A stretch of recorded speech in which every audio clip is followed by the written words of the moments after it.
একদিন একটা মানুষ হাঁটতে হাঁটতে গভীর জঙ্গলের ভিতর ঢুকে পড়ে।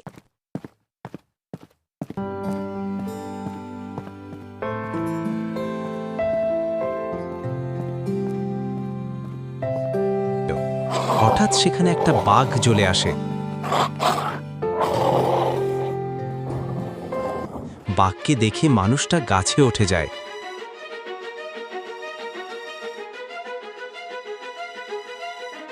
ও মা রে, বাঁচাও!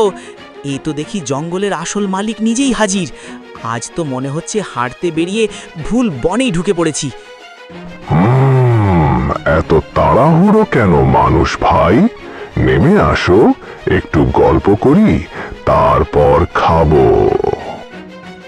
না না মহারাজ, গল্প দূর থেকেই হোক।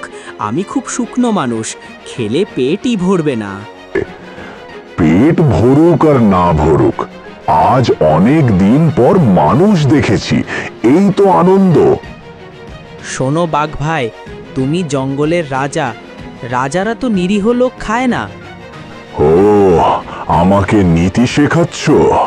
আমি যদি রাজা না হতাম তাহলে আজই তোমার ছুটি ছিল। আচ্ছা ঠিক আছে, তুমি নিচে দাঁড়িয়ে থাকো, আমি একটু ভাবছি কিভাবে নামা যায়। ভাবো ভাবো, আমি কিন্তু এখানেই আছি, কোথাও যাচ্ছি না। হায় আল্লাহ, আজ বুদ্ধি না লাগালে এই গাছে আমার শেষ আশ্রয়। হঠাৎ সেখানে একটা শিয়াল আসে।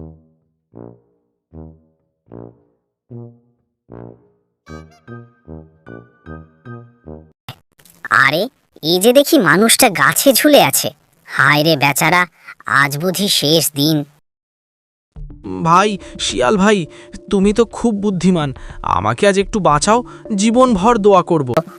চুপ করো মানুষ, জঙ্গলে বেশি কথা বললে বিপদ বাড়ে। এই শিয়াল, আমার খাবারের দিকে তাকিয়ে আছিস কেন?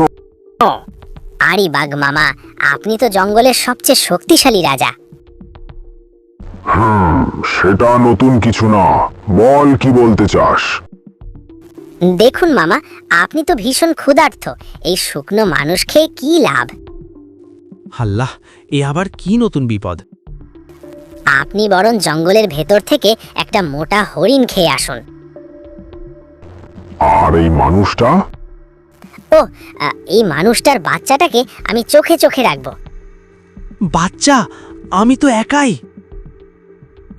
চুপ, বাঁচতে চাইলে এখন নীরব থাক। তুই পালাবি না তো? বাঘ মামা, শিয়ালের মুখের কথা কি কখনো মিথ্যে হয়? ঠিক আছে, আমি তাড়াতাড়ি খেয়ে ফিরে আসছি। বাঘ চলে যায়।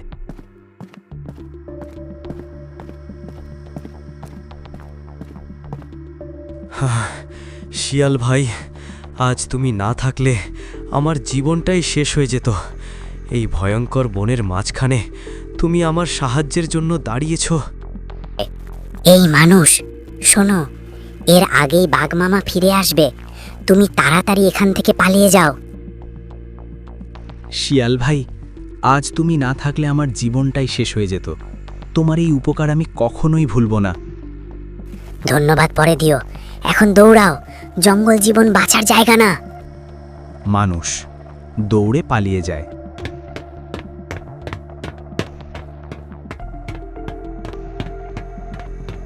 কিছুক্ষণ পর বাঘ হাঁপাতে হাঁপাতে ফিরে এসে, এই শিয়াল, আমার মানুষ কোথায়? গাছ খালি কেন? শিয়াল হাই তুলে চোখ কচলাতে কচলাতে, ওহ বাঘ মামা, কি যে বলবো, আমি তো একটু ঘুমিয়ে পড়েছিলাম। বাঘ চোখ লাল করে, ঘুম? এই সময় ঘুম?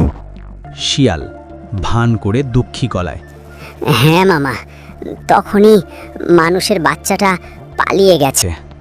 বাঘ গর্জন করে, কি? আমার খাবার পালিয়ে গেছে আর তুই ঘুমাচ্ছিলি? শিয়াল কাঁপতে কাঁপতে, ভুল হয়ে গেছে মামা, আর হবে না। বাঘ দাঁত বের করে, এবার আর কোনো ভুল না, আমি এখন তোকেই খাবো, এটাই তোর শাস্তি। ক্ষমা করুন বাঘ মামা, একবার সুযোগ দিন, আমি আপনার গোলাম হয়ে থাকব। এক শর্তে তোকে ছেড়ে দিতে পারি। শিয়াল আশায় চোখ বড় করে। যে কোনো শর্ত বলুন। আজ থেকে প্রতিদিন আমার জন্য একটা করে মোটা মুরগি এনে দিবি। শিয়াল দ্রুত মাথা নেড়ে। ঠিক আছে মামা, প্রতিদিন ঠিক সময়ে মুরগি হাজির থাকবে। বাঘ হুঁশিয়ারি দিয়ে। একদিনও ভুল করলে সেদিন মুরগির জায়গায় তোকে খাবো। শিয়াল মনে মনে। উফ, জীবন বাঁচলো ঠিকই, কিন্তু ঝামেলা তো গেল না। শিয়াল হাঁটতে হাঁটতে মানুষের বাড়ি আসে। ভাই মানুষ, তোমার প্রাণ বাঁচাতে গিয়ে আমি আজ মহা বিপদে পড়েছি। কি হয়েছে শিয়াল ভাই, এভাবে কাঁপছো কেন?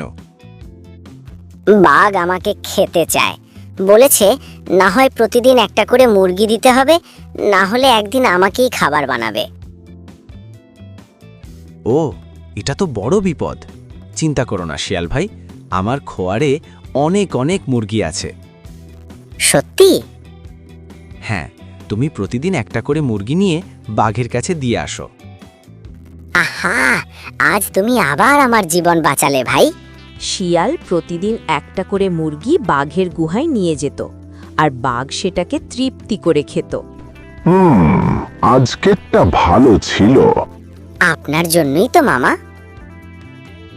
এভাবে অনেক দিন চলে যায়। এই শিয়াল, একটা মুরগিতে আমার পেট ভরে না। ও, তাহলে তো মহা সমস্যা। আজ থেকে বেশি খাবার চাই, না হলে তোকে খাবো।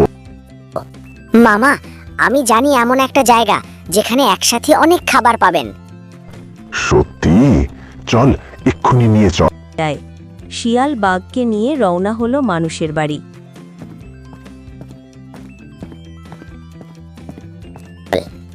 এই যে সামনে মানুষের বাড়ি, ওদের খোয়ারে ভর্তি মুরগি। তারা খোয়ারের কাছে যায়, সেখানে ফাঁদ পেতে রেখেছে শিয়াল। আজ তাহলে রাজভোজ। বাঘ মুরগির খোয়ারের দিকে এগিয়ে শিয়াল ভাই, সব ঠিক তো? চুপ, এখনই খেলা শেষ। ও মা, এ কি হলো? আমি নড়তে পারছি না। এইটাই তোমার শাস্তি বাঘ মামা, লোভের ফল। বিশ্বাসঘাতক, আমাকে ছেড়ে দে। আজ আর কাউকে ভয় দেখাতে পারবে না। আমার ভুল হয়ে গেছে। মনে রেখো, বুদ্ধি আর একতার কাছে শক্তিও হার মানে।